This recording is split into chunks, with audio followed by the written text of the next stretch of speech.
Aujourd'hui, où que vous alliez, une chose est certaine, tout le monde est sur son téléphone. Dans les transports, au restaurant, au lit, même aux toilettes, on ne peut plus s'en passer. Mais est-ce que c'est vraiment notre faute? Ou bien est-ce que ces appareils ont été conçus pour nous rendre accros? Dans cette vidéo, on va voir comment les smartphones sont devenus une véritable drogue, pourquoi on y est autant attaché et surtout, comment s'en libérer. Une dépendance invisible. Regardez autour de vous. Combien de fois par jour prenez-vous votre téléphone sans même y penser? En moyenne, une personne consulte son téléphone 2617 fois par jour. Oui, vous avez bien entendu. Il y a une raison à ça. Chaque notification, chaque vibration déclenche un petit shoot de dopamine, la même hormone qui est libérée quand on mange du chocolat ou qu'on gagne au casino. C'est ce qui nous pousse à toujours revenir, scroller, swiper sans jamais s'arrêter. Les applications, les réseaux sociaux et les jeux mobiles ont été conçus pour capter votre attention. Plus vous passez du temps dessus, plus elles gagnent de l'argent grâce aux publicités et aux abonnements. Et les gens de la tech l'ont bien compris. Les stratégies des géants du numérique. Vous pensez avoir le contrôle sur votre téléphone? Détrompez-vous. C'est lui qui vous contrôle. Les applications utilisent des algorithmes ultra puissants pour vous garder accro, par exemple.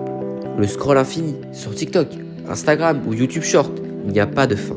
Vous pouvez toujours faire défiler les résultats, vous perdez la notion du temps. Les notifications rouges, elles sont conçues pour attirer votre œil et créer un sentiment d'urgence. Un simple like peut vous donner envie de rouvrir votre application. Le système de récompense variable, comme une machine à sous, vous ne savez jamais quand vous allez recevoir un bon contenu.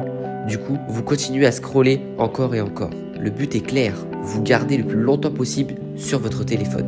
Les conséquences sur notre cerveau et notre quotidien. Mais quelles sont les conséquences de cette addiction? Sur le cerveau, l'attention diminue, la mémoire se détériore et l'anxiété augmente. Les études montrent que l'utilisation excessive des écrans liée à une hausse du stress et de la dépression, notamment chez les jeunes. Sur la productivité, vous ouvrez votre téléphone pour 5 minutes et 1 heure plus tard, vous êtes encore dessus. Ça vous est déjà arrivé? Le téléphone nous rend moins efficaces, moins concentrés. Sur les relations sociales, combien de fois avez-vous été en soirée où tout le monde était sur son téléphone? On est ensemble mais pas vraiment. Les smartphones nous éloignent des vraies connexions humaines. Comment se libérer de son téléphone? Alors, comment faire pour prendre le contrôle? Voici 5 astuces simples. Désactivez les notifications inutiles. Moins de distraction, plus de concentration. Définissez des plages horaires sans téléphone. Par exemple, pas de téléphone 30 minutes avant de dormir et au réveil. Utilisez des applications pour limiter le temps d'écran.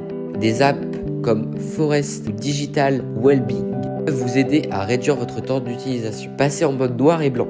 Ça rend l'écran moins attractif et réduit l'envie de scroller. Remplacez votre téléphone par autre chose. Lire, écrire, faire du sport, trouver une activité vous détend sans écran. Le but ce n'est pas d'arrêter totalement les smartphones, mais de les utiliser intelligemment, sans qu'ils ne prennent le contrôle de votre vie. Les téléphones sont des outils incroyables, mais il faut savoir les utiliser avec modération. La prochaine fois que vous déverrouillez votre écran, posez-vous la question: est-ce vraiment nécessaire?